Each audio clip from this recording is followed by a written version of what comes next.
Измените кои беа донесени од законот за ДДВ пред неколку месеци удрија по џебот на граѓаните. Промена на цените имаше кај некои лекови кои не се на позитивната листа, а според направената анкета, најмногу покачување граѓаните забележале кај прехранбените продукти, пијалоците и цигарите.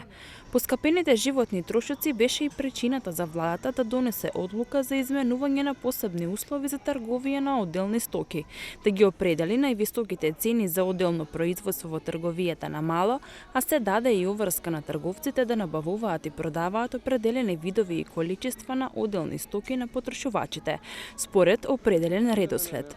На вчерашната седница предлогот на Министерството за економија беше прифатен и беше донесена одлука за продолжување на рокот за ограничување на цените на одредени продукти, па наместо до 31 јануари ограничувањето на цените ќе трае до 29 наредниот месец.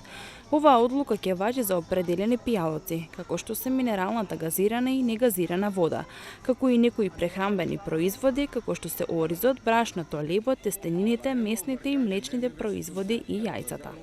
Мерките се од претходната година и само се продолжуваат како мерки на основни прехранбени производи. Листата на производите веќе е утврден и објавен во службен весник.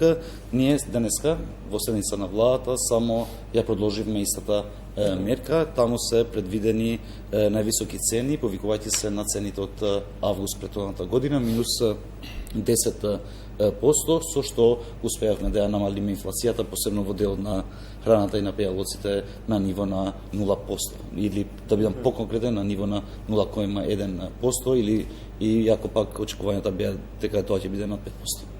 Новата методологија за пресметка на синдикалната потрошувачка кошница покажа дека две минимални плати не се доволни со цел да се подмерат минималните трошоци на едно 4-члено семејство, со што со пресметките потребни се 56.522 денари за подмирување на основните месечни потреби.